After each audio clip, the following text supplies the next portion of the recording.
Hi, my name is Attorney Walter Rudolph Hnot III. I'm with Disability Resolution PA, a disability law firm in Orlando. What we're going to be doing is D102 system structure, specifically how do we handle CEs. All right, CE start. First question, is a person homeless? Do they have transportation?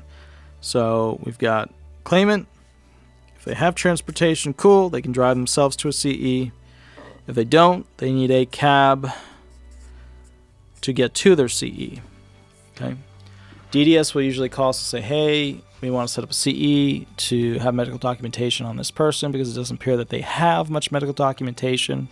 So if a person doesn't have a lot of medical documentation, then the SSA is likely to send them to a CE. Does that mean that if they go in front of a biased doctor, that's likely going to say that they're pretty okay, that their chances are decreased? Yes, but a lot of these homeless people can't get in front of any doctor, so this is better than nothing. Claimant can drive, they go to the CE. Claimant can't drive, they need a cab. We request that they set up a cab. They set up a cab to meet them at a location to go ahead and pick them up. And then from there, basically, it's, they take them to the appointment, the cab picks them up, takes them home. When they get to the appointment, there's some things you need to know. At consultative examination, sometimes there are people that are in stairwells. Sometimes there are people in elevators. Sometimes they have them dress up as UPS people, stuff like that. And then all of a sudden, magically, that knowledge of what our claimant told that person, or the cab driver, that's happened too. Basically what happens is that UPS person in the elevator, that cab driver, his report of what the claimant was saying in the car will end up in the report of the doctor. So basically what you need to know is this. You have to advise the clients that from the moment they're picked up by that cab to the moment they're dropped off, they're likely being recorded. Okay.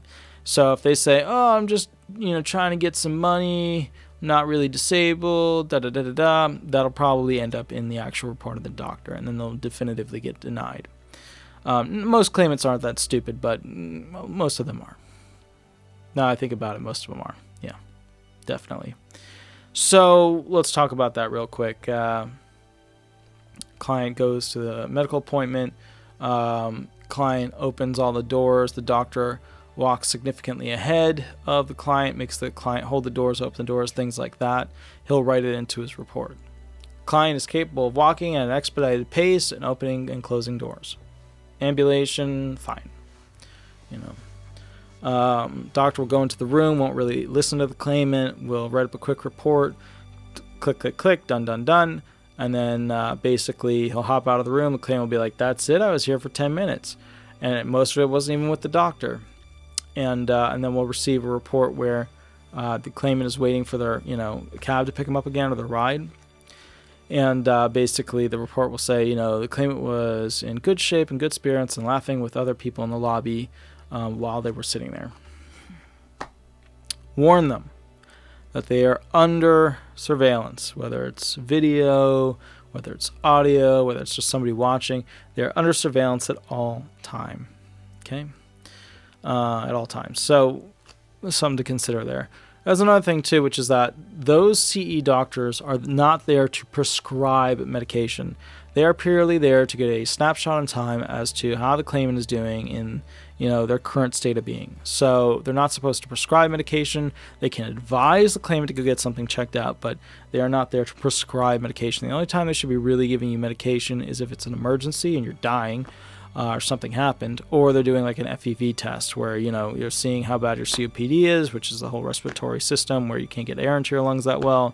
And, basically you blow into a tube, then they give you medication, you blow into the tube again to see how well your body reacts to the medication, see if you improve.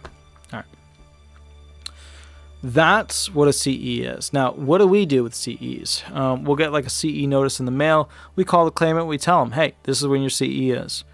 If we haven't already addressed whether or not they need a cab, we'll call them, hey, do you have a way to get to this place? Tell me now. If you don't, we'll call the SSA DDS rep and request that they go ahead and set up a cab for you. Okay. Another thing, when it comes to cabs, okay, make sure you get the cab company and the cab number, like, the phone number to get a hold of the cab.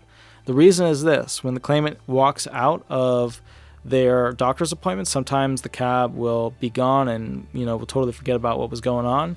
And then what happens with that is that basically, putting it very simply, the claimant needs to be able to call the cab company that he came there with. Sometimes they forget which cab company it is, and we can't get a hold of the DDS rep right then and there, and then whole thing blows up, claimant's stuck in a spot, and we can't get him back to the woods that he came from.